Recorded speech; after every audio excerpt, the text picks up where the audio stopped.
Olá pessoal, bem-vindos ao canal Alimentando Corações.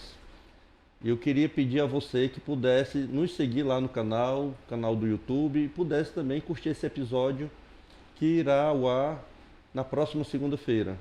Hoje estamos gravando aqui na sexta-feira, 1º de março, mês em que debatemos muito a luta e os direitos das mulheres.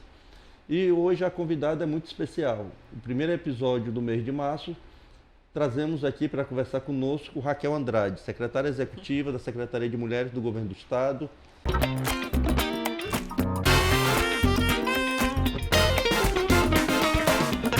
Seja bem-vindo, minha querida. Eu queria que você se apresentasse para o público. Muito obrigada pelo convite, agradecer a todos vocês, a equipe técnica, a você, Aglailson, importante passar boas mensagens, né, boas narrativas. Eu vendo aqui na essência do canal falando Alimentando Corações, achei incrível, achei tão necessário para os tempos atuais, principalmente a gente que trabalha no enfrentamento à violência contra a mulher.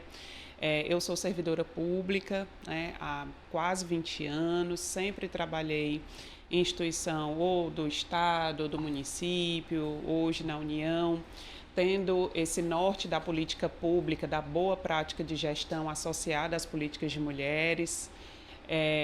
Hoje esse trabalho no governo do Estado está direcionado para o enfrentamento à violência, e o lugar que a gente ocupa também é um pouco do lugar de onde a gente vem, né? Sim. Estou num governo popular e vindo da periferia de Fortaleza, com essa origem que me orgulha tanto. Eu sou uma mulher do Bom Jardim, né, cria do Bom Jardim, minha família, todo o trabalho que a gente começou a desenvolver nessa área também vem de lá. E a gente vai conversar muito sobre isso aí. É um prazer estar aqui. Raquel, eu vi aqui semana passada, me corrija se eu estiver errado, mas foi semana passada que você foi premiada, a primeira cearense a ganhar um prêmio internacional, Best Sister in Law 2023. Você, como falou, você é uma mulher da periferia, uma mulher que tem uma origem no Grande Bom Jardim. Primeiro quero parabenizar. Ontem, a gente trocando mensagem, pessoal, ela fez uma gravação de um podcast, de um programa também, e ela mandou o vídeo. Só que eu tinha visto o vídeo. Eu disse, Raquel, eu já vi o vídeo, mas eu quero lhe abraçar e parabenizá-la pessoalmente.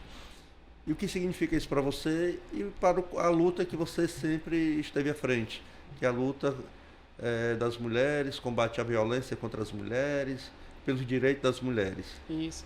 Olha, Aglailson, tem aqueles momentos da vida que a gente para e pensa assim, esse aqui eu não vou esquecer tão cedo. Pronto, foi essa premiação lá em São Paulo.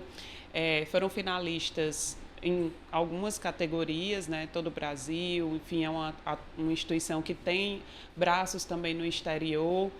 E especificamente no direito, porque esse prêmio diz respeito a mulheres que atuam, né, nas carreiras jurídicas também, nacionais e internacionais, é muito simbólico.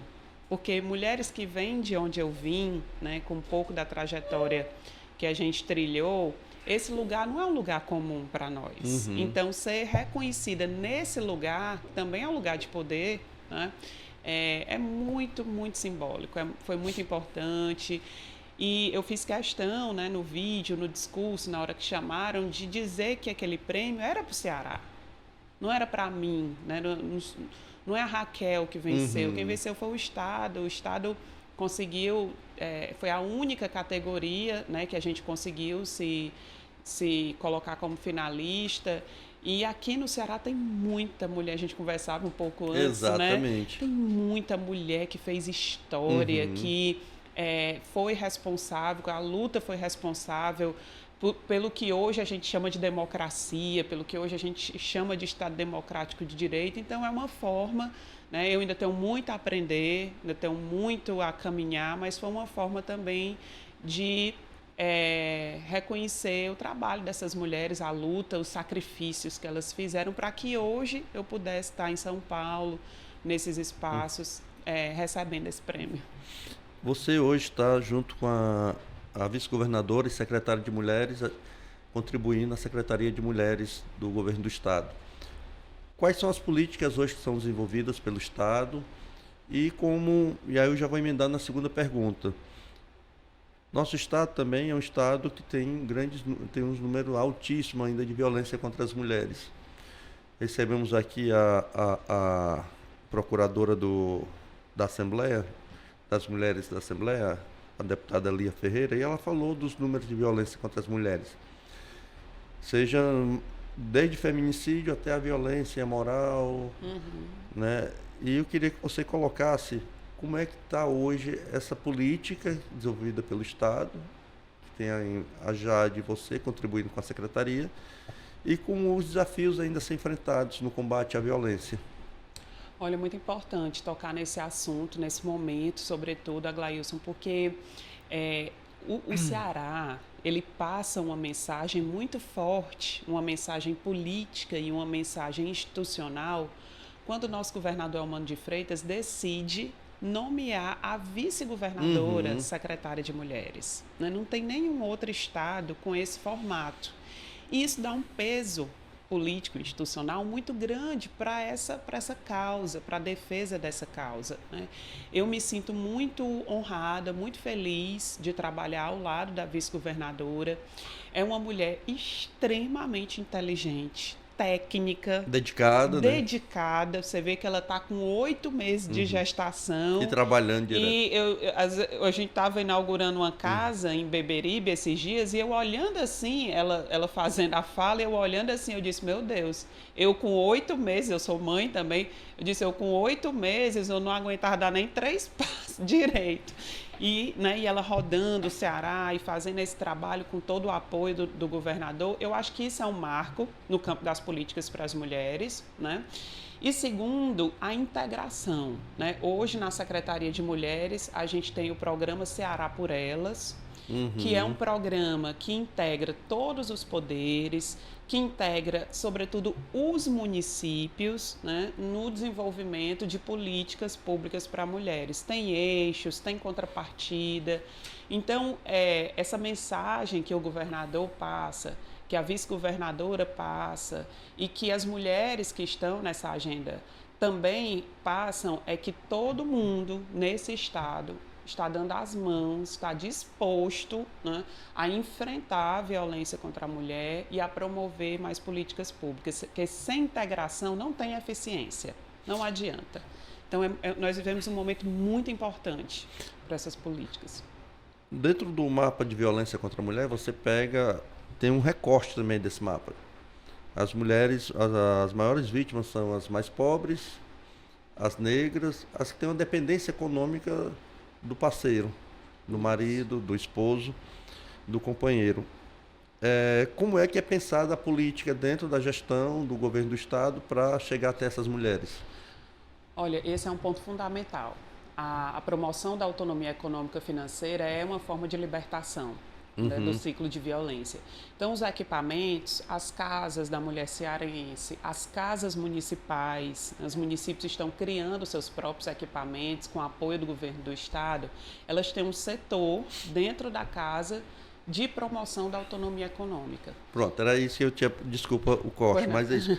Não há combate à violência sem pensar a perspectiva da libertação da mulher ter sua autonomia econômica. Então, isso está sendo uma política casada. Isso, integrada e priorizada, né? Porque são cursos de capacitação profissional direcionado especificamente para as mulheres em situação de violência, insumos que essas mulheres precisam para começar a promover esse trabalho. Nós temos também, dentro da Secretaria, programas para incentivar o empreendedorismo feminino. O Ceará Crédito por Elas é uma política que o governador anunciou, inclusive junto com a vice-governadora. Foram 20 milhões de reais destinados para mulheres e grupos de mulheres que pudessem, por meio do microcrédito, alcançar essa independência. Então, absorver essa prática necessariamente é dar eficiência para o enfrentamento à violência. Porque violência e realidade econômica são duas diretrizes de fundamental articulação. Exatamente. Então, isso já acontece, vem sendo fortalecido. O mais interessante é que, quando a gente fala de capacitação profissional para as mulheres, dessa autonomia, as pessoas falam, vou fazer a prática, né? Fazer um curso de culinária, de bolo, de trufa, de unha, manicure, e a gente está repensando, promovendo a ampliação dessa perspectiva exato, de que mulher perfeito. só faz unha e bolo, né? Porque isso tem um teto de renda. Claro. A mulher que faz unha e bolo, ela só ganha em média até 2 salários mínimos por mês. Então, a gente tem incentivado nos equipamentos, e isso é uma coisa que a vice-governadora coloca muito, né? De não reforçar o papel de gênero. Então, nós temos mulheres hoje fazendo curso de manutenção de motocicleta, de manutenção de celular, de ter uma inclusão digital dessas mulheres. Sabe por quê, Glailson? Porque a gente tem que pensar na política pública em médio e longo prazo. E se eu só consigo promover uma autonomia em uma área que a mulher só vai atingir até 2 salários mínimos, daqui a 3, 4 anos está defasado. Aí ela não atinge a autonomia e volta para o agressor, volta para o cenário de violência, mesmo tendo renda. Então, não é só ter renda, é ter uma renda que seja suficiente para não ser mais dependente. Tem um outro elemento importante nos relatos e nos levantamentos que nos chegam, Raquel, que é também as mulheres como mães. Então, por exemplo, a mulher pensa sempre no filho. O que será do meu filho se eu me separar, mesmo sendo agredida? Tem a questão econômica e tem a questão da educação. Também é pensado, por exemplo, priorizar a matrícula dos filhos dessas mulheres em escolas de uma nova residência, que é a necessidade dela se mudar, ter uma proteção. Também é pensado essa saída da mulher, essa alternativa de priorizar a matrícula dos filhos dessas mulheres? Sem dúvida. Essas políticas em outras áreas, elas têm que ser integradas ao enfrentamento da violência. Então, na educação, existe até legislação para isso, que garante na escola mais próxima, né, essa prioridade na matrícula para esse público, né, para as mulheres que estão nessa situação. Agora, a gente tem que integrar educação, saúde, empregabilidade. Por exemplo, nós temos a legislação que garante 10% de vagas no Cine para mulheres em situação de violência. Então, a mulher está nessa situação, vem encaminhada pelo equipamento, ela não pega nem fila. Ela vai direto para o guichê que tem lá e já tem uma porcentagem de vagas. E é importante que a gente fale sobre isso, sobretudo na educação, porque a educação é o berço da prevenção. Não se pode trabalhar o reposicionamento, o desmantelo do machismo estrutural, que é o que causa, né, essa violência contra a mulher, sem passar pela educação. Era isso que eu queria te abordar agora, que é a importância, além de garantir a matrícula para os filhos dessas mulheres, também dentro da didática da educação, do conteúdo que é passado, também tem essa preocupação hoje de que eu tenho que ensinar meu filho a não ser um agressor. Eu tenho que ensinar minha filha a não aceitar a agressão do homem. Isso também é algo que está sendo debatido e pensado, é isso? Sem dúvida. O nosso grande desafio, além de executar o que é a legislação, porque nós temos a legislação que garante a Semana Maria da Penha na escola, que garante o ensino nas escolas do conteúdo relativo à lei, o enfrentamento à violência, mas o nosso grande desafio é onde o Estado não está presente, que é dentro de casa. Porque na escola o Estado está presente, exatamente, a gente consegue organizar e direcionar.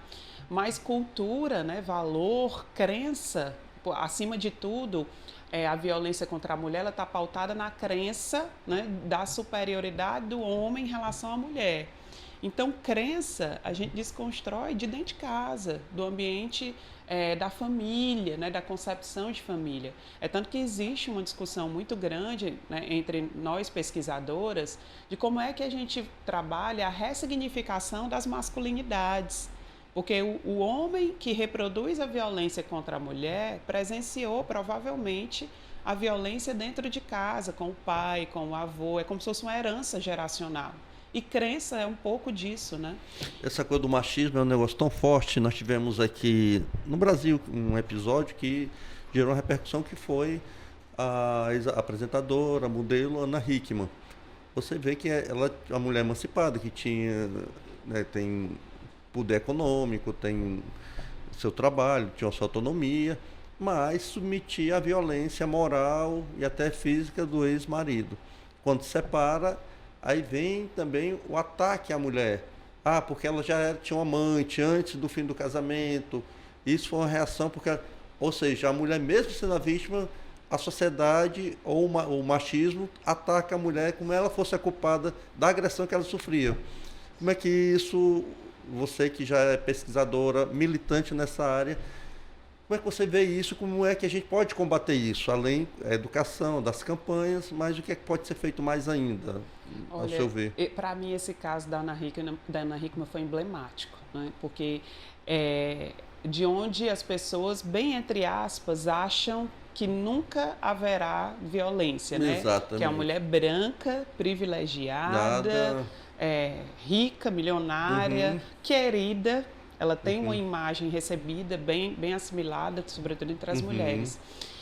E a desqualificação das mulheres, sobretudo aquelas que denunciam a violência, é uma tática muito antiga. Não só processualmente, mas na sociedade.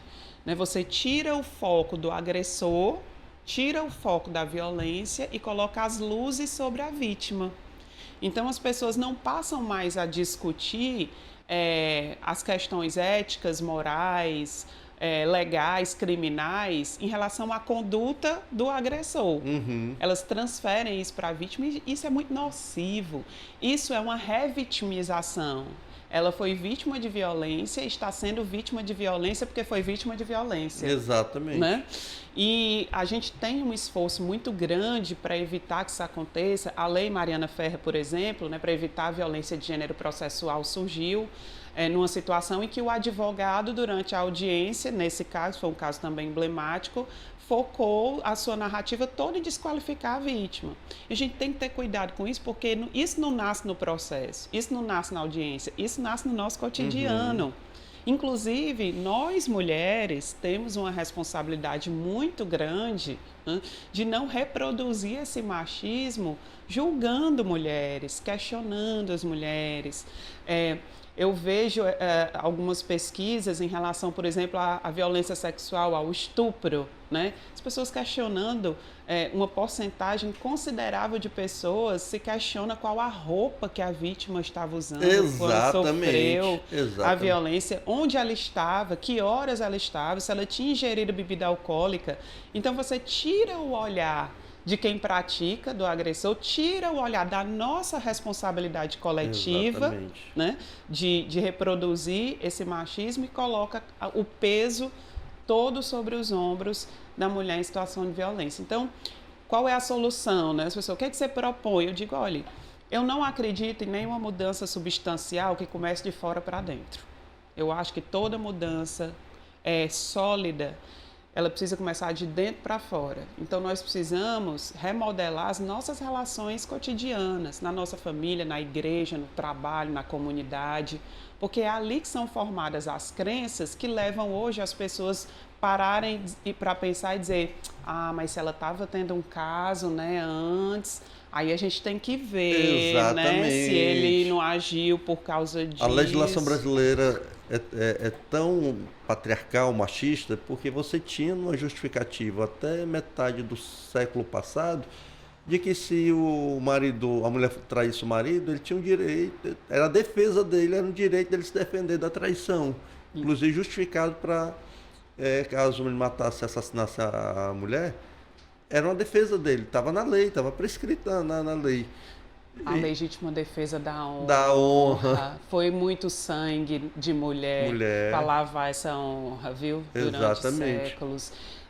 E foi recente, apesar da mudança legislativa, mas só recentemente, há um ano, pouco mais de um ano, o STF firmou o entendimento de que os advogados não poderiam mais usar essa tese para absorver os feminicidas agora. Isso foi agora, ano passado. Exatamente. Né? Aí você colocou uma questão do aparato da mulher, da mudança de dentro para fora, mas tem uma questão. Dentro disso, as mulheres, às vezes, mesmo no caso de uma que a gente citou da Ana Hickman, mulher rica, a mulher tinha sua autonomia, tinha seu trabalho, reconhecida, mas tem a questão psicológica, que é aquela mulher que submete àquela situação porque vem a humilhação por parte do homem com a mulher, do companheiro com a sua esposa, de que, e aí eu vi relatos de amigas que muitas vezes criam uma dependência emocional com a pessoa, de que, sem ele eu não consigo viver, eu prefiro viver assim sofrendo do que viver só. Dentro do que está sendo pensado das casas das mulheres, tem também um tratamento psicológico para que essa mulher possa despertar a sua autoestima e seja capaz de reestruturar a sua vida? Sem dúvida. Nós temos psicólogas em todos os equipamentos para fazer o acompanhamento. Essas mulheres, elas são acompanhadas, elas não são atendidas e dispensadas. Existe um acompanhamento constante, combinado à assistência socioassistencial, né? Tem um assistente social para verificar a questão de benefício, etc. Mas a dependência emocional ainda é um grande desafio, porque existem pesquisas que dizem que para uma mulher se recuperar de uma violência psicológica, ela pode levar até 10 anos. De 5 a 10 anos. E toda violência na relação começa com a violência psicológica, não é isso? A violência psicológica, aí depois vai para um tapinha, depois vai até chegar um assassinato. Tem uma linha de evolução nesse processo de violência. A violência é um fenômeno tão complexo que eu vejo que não há violência isolada, Glailson. Todas as formas de violência, me parece que elas se retroalimentam, é como se elas se complementassem. Dificilmente uma mulher, como você colocou, que foi agredida fisicamente, começou a ser agredida com este tipo de agressão. Provavelmente ela já vem sendo menosprezada, atingida a sua autonomia emocional ou financeira. Pode ser que já tenha ocorrido algum tipo de agressão moral, que também é uma forma de violência. Então, a gente tem que encarar a violência contra a mulher como um todo, né? Como um grande conjunto de práticas de agressão em razão da condição de gênero. Agora eu vou fazer uma provocação, viu? Pode fazer. Da nossa responsabilidade. Pode falar. De onde vem, como uma mulher que está numa condição de dependência, eu não sou psicóloga, tá, gente? Mas estou um tempinho já estudando isso. Como que a mulher que está numa condição de dependência emocional introjetou a ideia de que ela precisa de um marido para ser feliz? Exatamente. Isso nasceu dela? Isso foi espontâneo dela?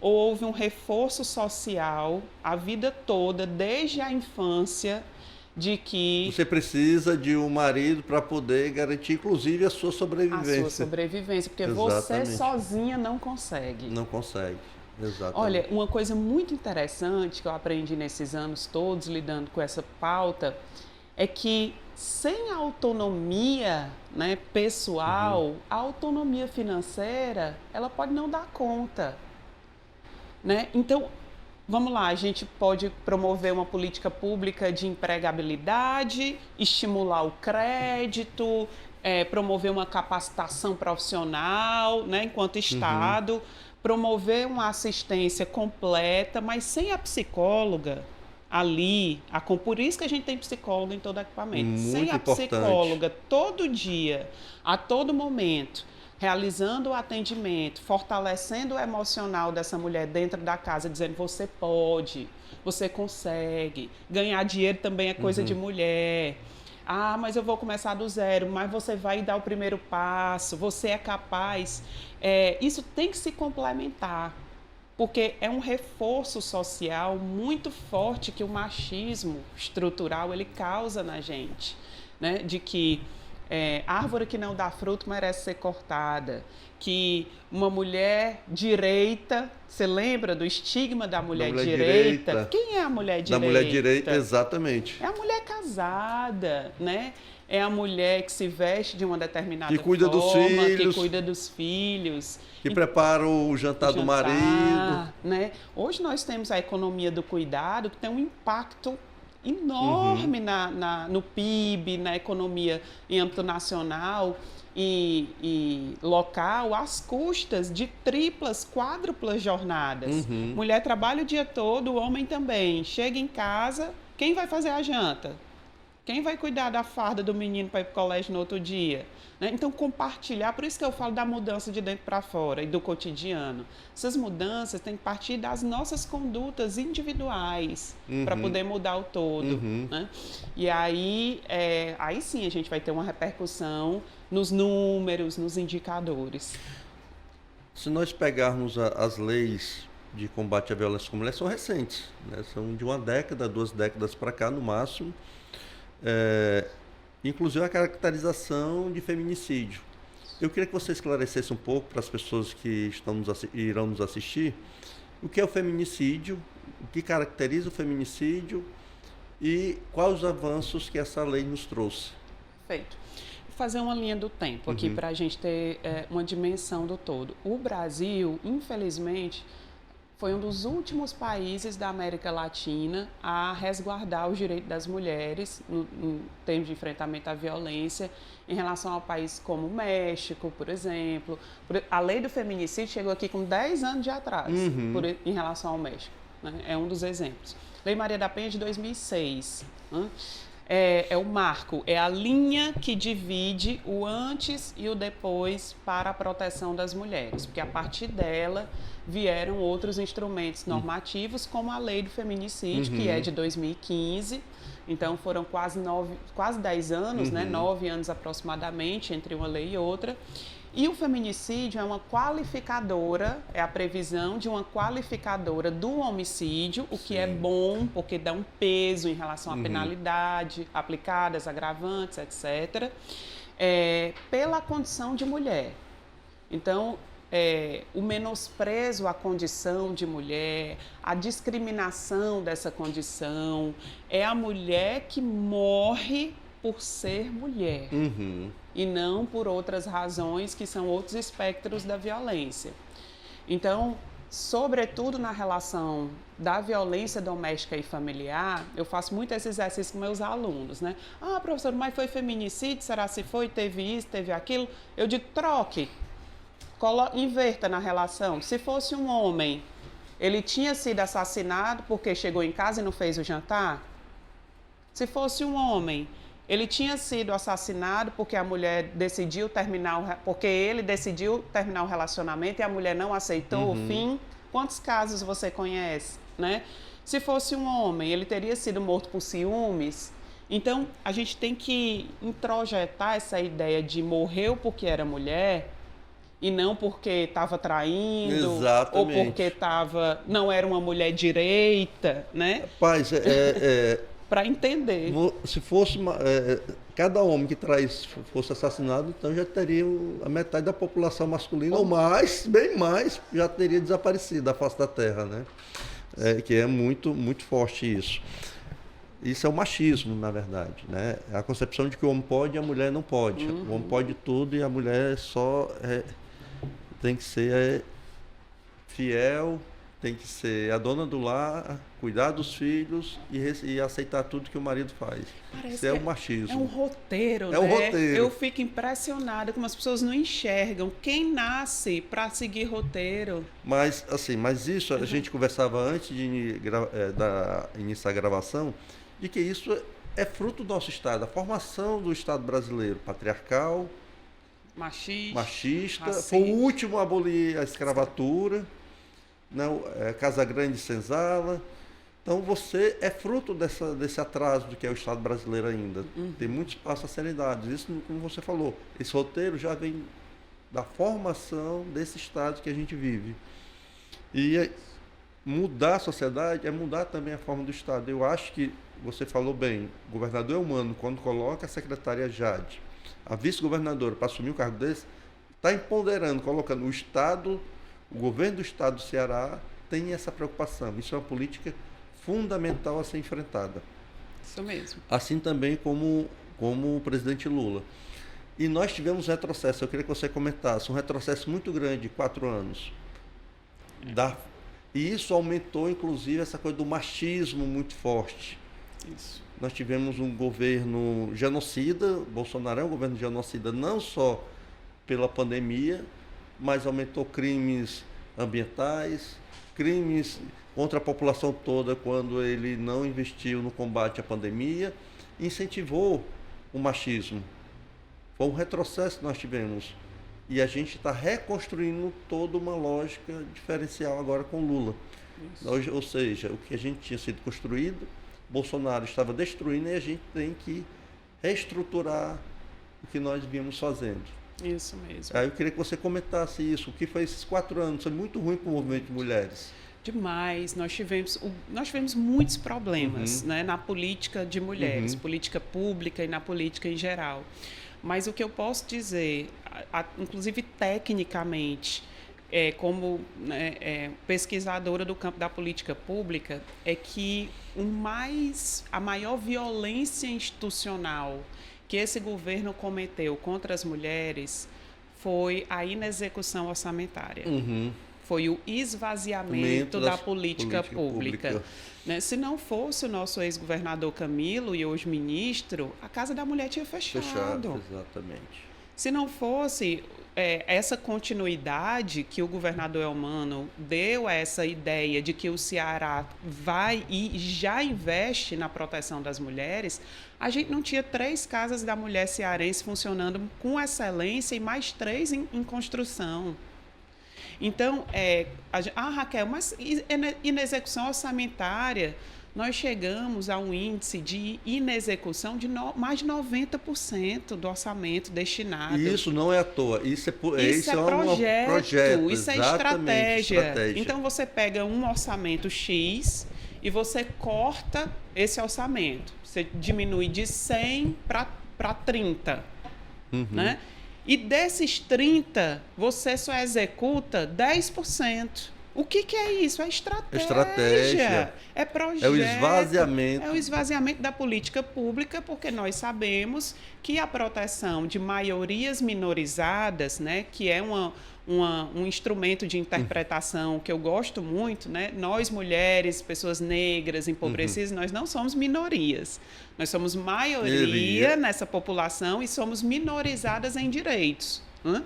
Então, quando o projeto esvazia as políticas públicas de proteção à mulher, à população negra, a programas sociais que têm uma demarcação ideológica, né, associada, que não era para ser, porque era para ser supra-ideológica, porque é uma questão de civilidade, associada à esquerda, isso é político.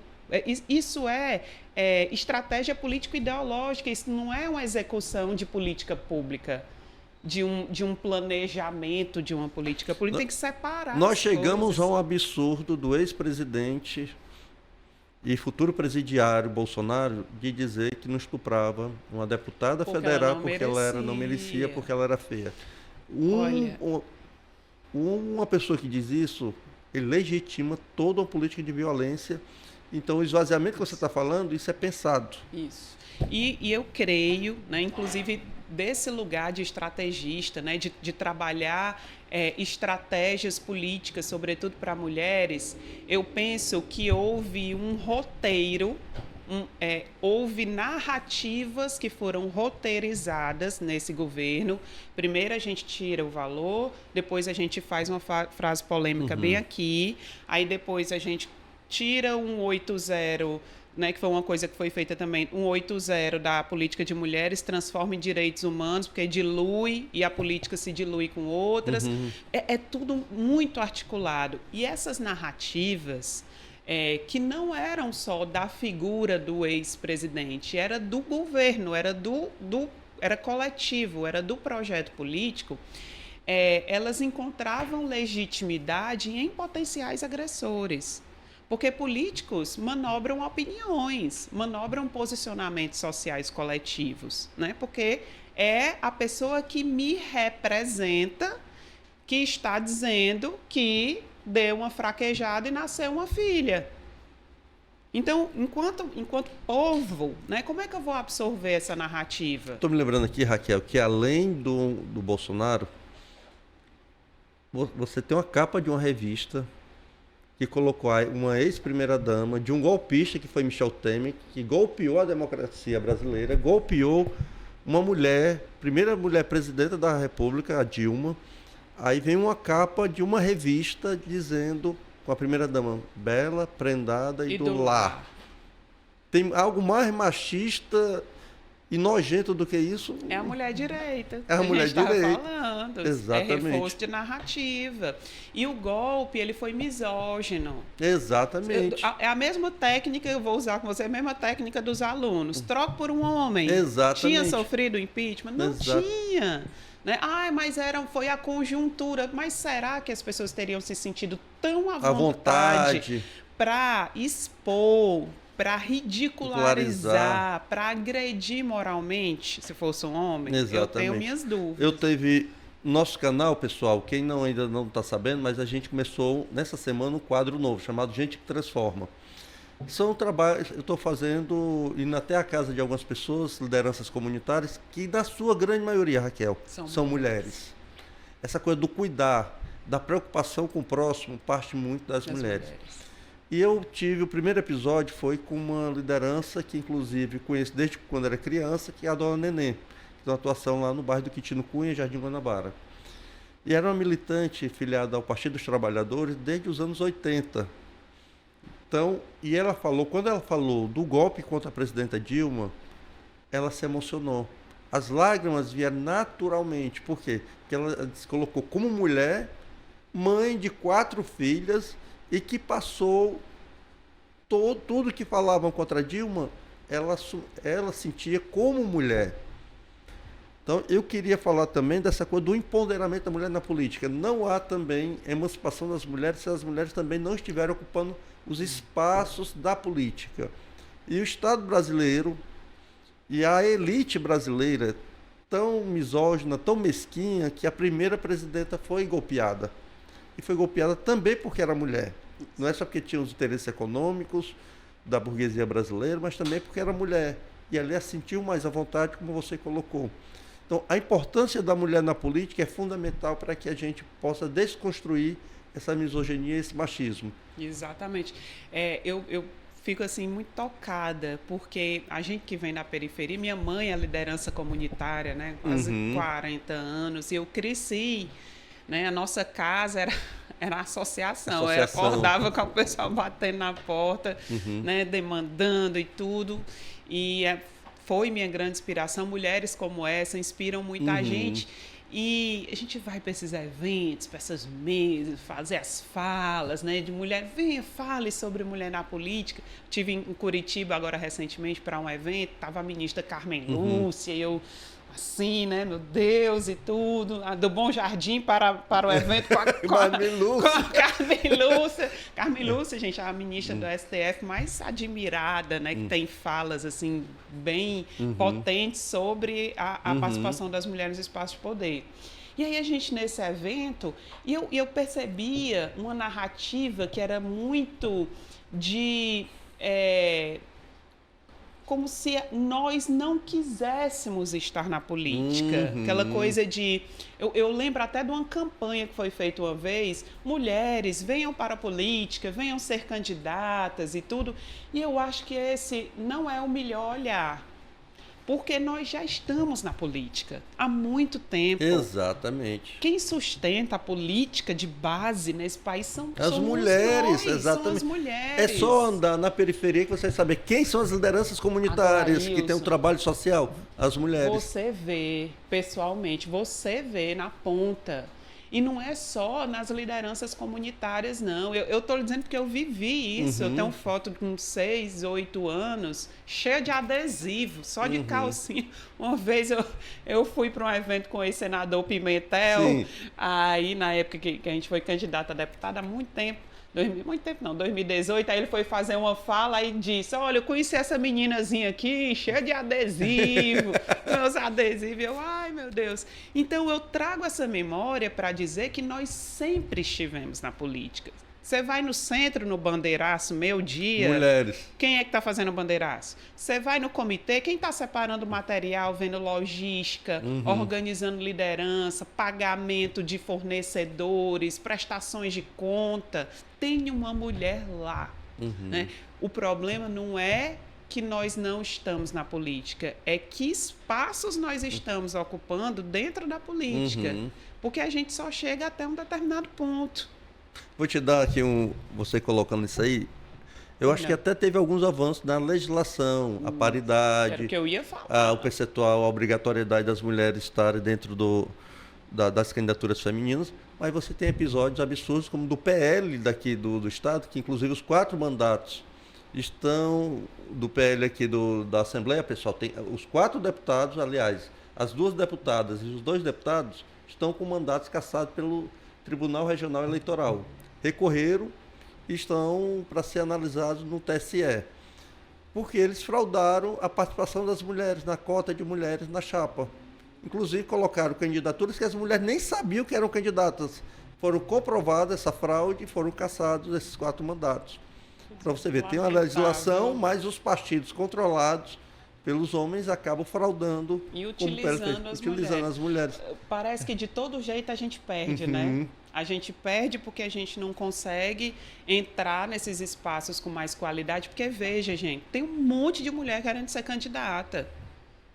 As mulheres não são candidatas, não é porque elas não querem, não é porque a gente não quer, não, é porque a gente não pode, a gente não tem estrutura para isso.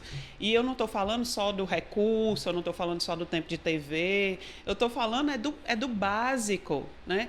Essas mulheres têm filhos. Quem é que vai cuidar dos filhos dela para elas fazerem campanha? Campanha é pesado. Gente, quem já foi candidata vai entender o que eu estou falando aqui. Campanha é pesado. Se você quer saber o que é política na sua vida, seja candidato, né?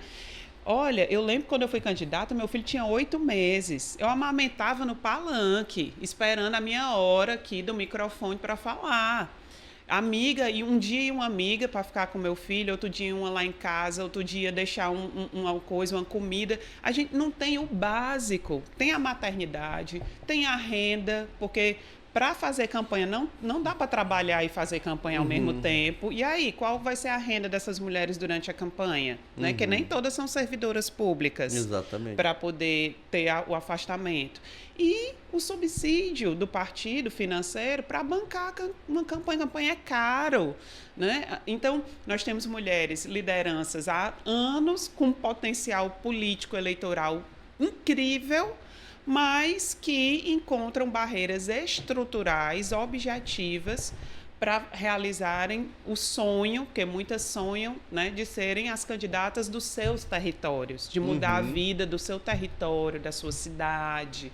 Né? Então, não é que a gente não quer ser candidata, não é que a gente não está na política. A gente está, a gente só quer ocupar os espaços junto com os homens, espaços de relevância, de decisão, de incentivo. Agora eu vou dar um agora dentro do direito, não é advogado do diabo não gosto muito dessa palavra não, mas na minha concepção, pode me corrigir se eu estiver errado, mas para mim não adianta ser só mulher, tá? Você tem mulheres, como algumas parlamentares, que elas, ao invés de fortalecer a luta das mulheres, elas enfraquecem a partir do discurso, da prática.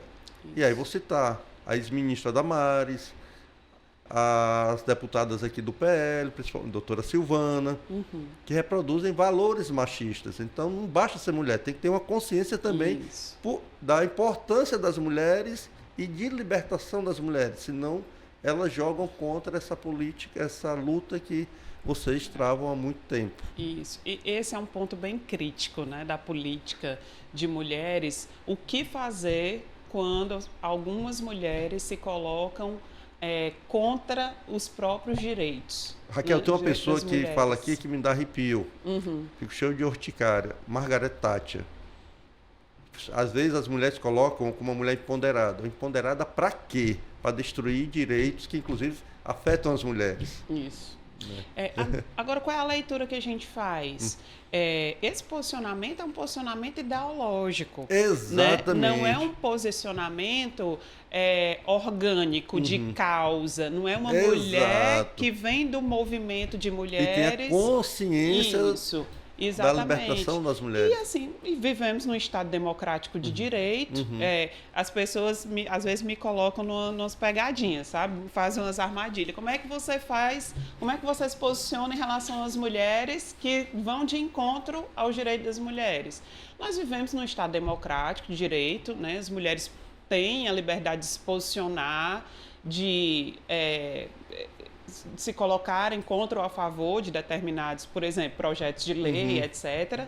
Mas isso não impede, essa liberdade democrática, né, ela não impede que nós nos posicionemos contra, só porque também são mulheres. Eu não tenho problema nenhum de ter um posicionamento mais firme com outra mulher se esta mulher está ameaçando a democracia. Exatamente. Se essa mulher está ameaçando os direitos humanos, se essa mulher está ameaçando a construção básica de civilidade que nós temos, porque democracia também me contempla. Eu também estou exercendo a minha liberdade democrática. Agora, eu vou fazer um contraponto. Nós precisamos conversar sobre formação política para as mulheres. Porque muitas mulheres conservadoras, muitas mulheres que se colocam, inclusive, em grupos que reproduzem falas contra o direito das mulheres, elas não sabem o quanto aquilo pode atingi-las negativamente. Uma questão de conhecimento mesmo, né? Então, nós temos mulheres hoje que acham que, por exemplo, a Lei Maria da Penha é coisa de esquerda. Isso é um problema que nós precisamos enfrentar. A lei é para todas as mulheres. Né? A Lei Maria da Penha é coisa de feminista. Isso é muito problemático.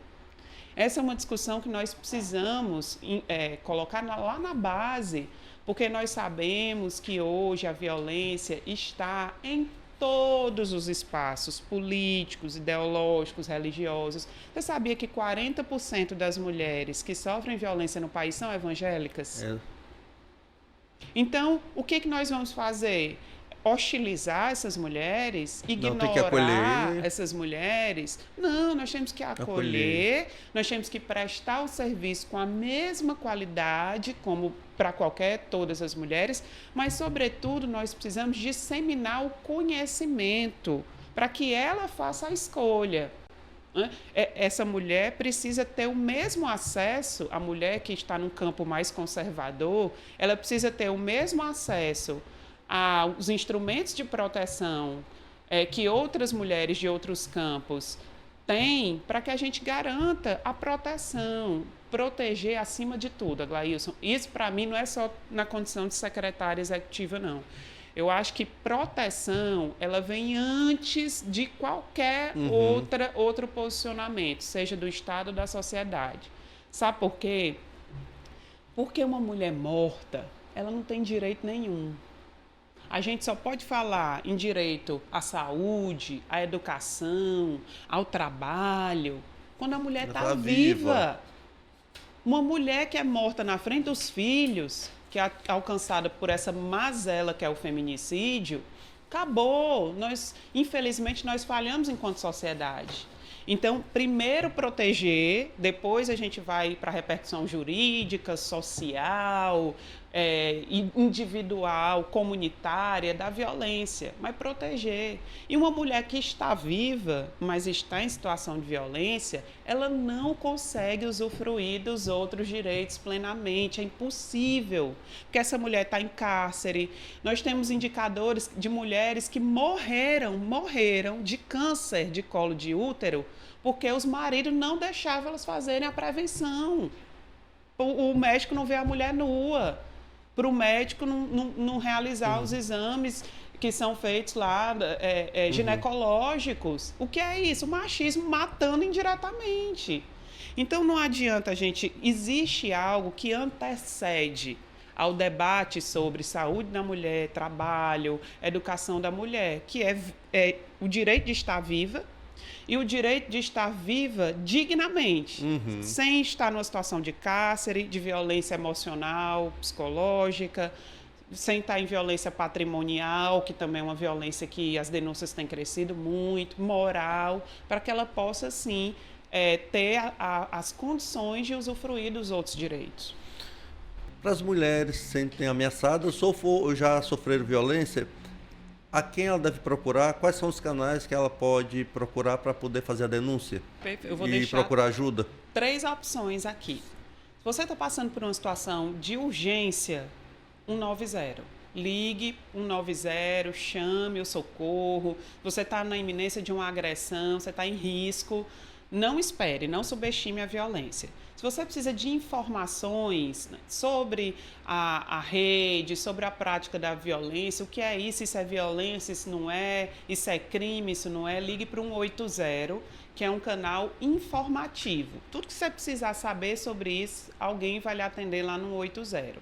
Agora, se você precisa ir até um equipamento, você entra no site www.mulheres.ce.gov.br e lá você vai ter toda a rede de enfrentamento com telefone, endereço, localização. Hoje nós temos a Casa da Mulher Brasileira, que funciona aqui no Couto Fernandes, que é o equipamento de referência na capital.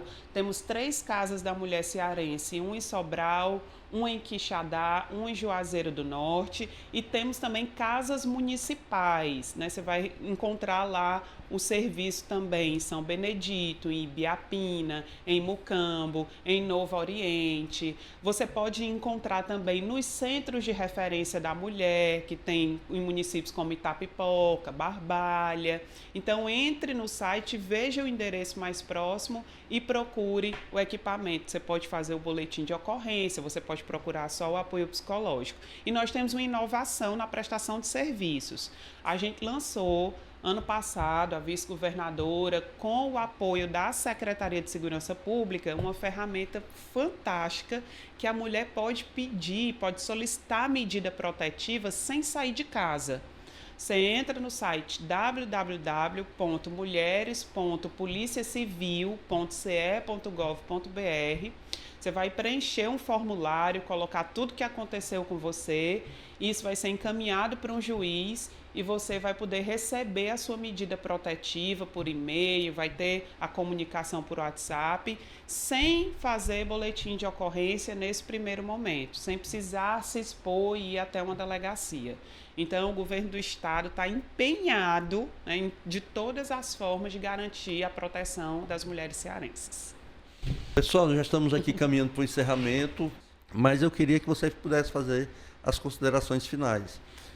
Quero te agradecer, Raquel, de todo o coração por ter atendido aqui o nosso convite. Eu acho que a gente teve uma aula aqui sobre as políticas públicas e o que deve ser feito para que a gente possa superar essa situação hoje de violência, de machismo e de todo esse cenário que a gente ainda tem muito a caminhar para poder superar. Muito obrigado novamente. Eu queria que você pudesse fazer as considerações finais nesse mês de março, que é um mês que a gente sempre faz o debate sobre direitos das mulheres. Muito obrigada, Glailson, pelo convite. Gostei muito de conversar antes e agora, né? Que a gente estava conversando antes. Muito obrigada. Eu acho que a primeira mensagem que eu queria deixar é que nós mulheres, né, vindo de onde eu vim, com essa trajetória que a gente teve, que nós mulheres negras, mulheres da periferia, mulheres que têm uma militância, que nós somos capazes de falar bem sobre qualquer coisa. Exatamente. Nós temos, as pessoas, às vezes, a gente terminou o mestrado agora, na UFC em políticas públicas, e aí as pessoas, vai fazer de política para as mulheres e tudo de mulheres. Eu disse, não, gente. Não é só porque eu sou mulher, porque a gente é mulher, porque a gente é negra, que a gente só pode falar de mulheres ou igualdade racial. É tanto que nós temos hoje mulheres no governo com as maiores pastas, né? Exato. Educação, saúde, planejamento, orçamento. Então, acho que essa é a primeira coisa que a gente... Eu quero ressaltar, viu, Raquel, aqui, o compromisso assumido pelo nosso governador é humano e foi, depois que assumiu, ele honrou que tinha sido assumido a paridade. 50% do secretariado é composto por mulheres. E isso é um recado também para a sociedade, eu acho. Né? Então, nós estamos vendo muito bom aqui no campo das políticas públicas. Eu acho que essa é a primeira coisa. Eu sou apaixonada por gestão pública, política pública, então sou suspeita, porque o momento realmente é bom. A outra mensagem que eu queria deixar é que não desistam das mulheres. Nós não podemos desistir. O Estado não pode, porque é uma questão institucional, legal, nós temos que prestar o serviço, fazer as políticas darem certo, estamos trabalhando diuturnamente para isso, viu? Lá na secretaria, com a nossa vice-governadora, mas a sociedade, nós não podemos desistir das mulheres. Eu fico muito preocupada, Glailson, quando eu vejo uma matéria, ou eu converso muito com o povo lá, né?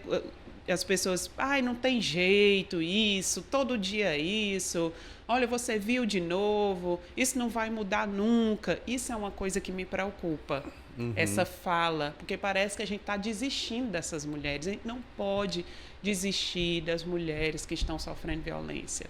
A gente não pode desistir das mulheres que estão em situação de vulnerabilidade social, né? Pelo contrário, nós temos que incentivar e estimular mais políticas públicas, mas também mais senso coletivo de proteção a essas mulheres. Como eu disse, é na escola, é na igreja, é na comunidade, né? É na instituição, lá na rua. Para finalizar, que eu sei que nós já estamos com tempo, eu cresci numa rua que ela tem um espectro muito forte de violência, né, contra as mulheres lá no território. E eu tinha feito uma promessa, porque o sonho de todo servidor público é gerir uma pasta que acredita, né? Eu disse, quando eu for secretária, eu vou fazer alguma coisa aqui, que eu vou ter mais condição, né? Vou fazer alguma coisa aqui na rua, tem que ser na rua, né? Aí, quando a gente assumiu a executiva, aí montamos lá um instituto chamado Instituto Esperança Garcia, depois eu levo lá para você conhecer, coisa mais linda. E aí, eu montei uma biblioteca dentro desse instituto. Chamei as mulheres para dançar zumba, que é para atrair as mulheres que é tudo louca por zumba, e montei a biblioteca. E as pessoas ficaram, para que esses livros? Para que essa biblioteca? Ninguém vai ler, não sei o que. Disse, olha, o mundo, a sociedade, ela começa a mudar pelos símbolos. Vai ter uma hora que alguém vai pegar um livro dessa estante. Vai ter alguma hora que alguém vai se interessar por ler, por fazer um curso. Essa hora vai chegar. Então, é a mesma coisa dentro da nossa casa, os símbolos. Se você trata bem, você é homem e mulher, se você trata bem, com respeito e dignidade, as mulheres na sua casa, na sua igreja, na sua comunidade, alguém vai ver e vai reproduzir isso.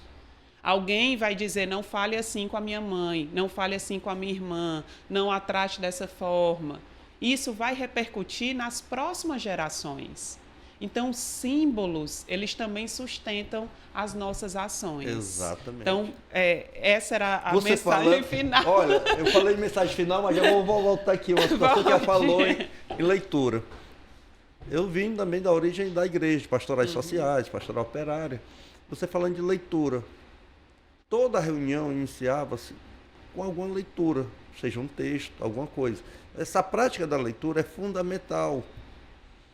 Os círculos bolivarianos lá da Venezuela nada mais eram do que espaços comunitários em que se lia a Constituição venezuelana. Ler. Então, esse espaço aí é só um exercício das pessoas voltarem a ler.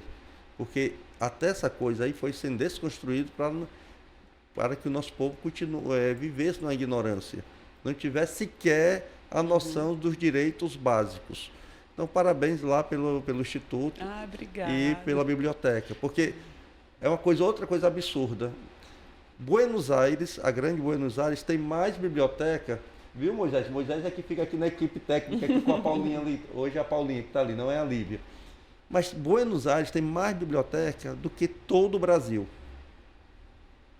Como pode, né? Como pode uma capital de um país que é menor do que o nosso, tem mais biblioteca do que todo o Brasil. Então, iniciativas como essas estão de parabéns, incentivam a leitura. A boa leitura é para que as pessoas possam, inclusive, fazer leituras coletivas, Isso. que a partir daí vão surgir os diálogos, os debates, os questionamentos. Isso. E, Aglaílson, eu vou lhe dizer, o conhecimento salva. Exatamente. Olha, eu sou fruto da política de ProUni, da política de reparação. Eu só me formei em Direito, se não fosse o ProUni, eu não estaria aqui com você, não. As pessoas diziam assim, Raquel, tu só é advogada por causa do ProUni. Eu digo, não, eu só estou viva por causa do ProUni. Porque eu nem sei se eu estaria viva se eu não tivesse a oportunidade de estudar lá no meu território. Então, o conhecimento, para mim, foi um instrumento de emancipação. E eu acho que essas gerações e esse avanço da mídia, das redes sociais, ele está tirando um pouco isso. Parece que o conhecimento é muito imediato, né? Exato. E superficial. E superficial. Ninguém aprofunda muita coisa. Leitura, na minha opinião, é a arma de transformação social mais revolucionária que nós temos e ainda teremos, principalmente para o futuro que a gente precisa. Pessoal, eu quero agradecer novamente a minha querida Raquel por ter atendido ao convite, feito esse debate conosco. Deixar aqui um abraço para cada um de vocês e possam curtir esse episódio. E até a próxima, pessoal.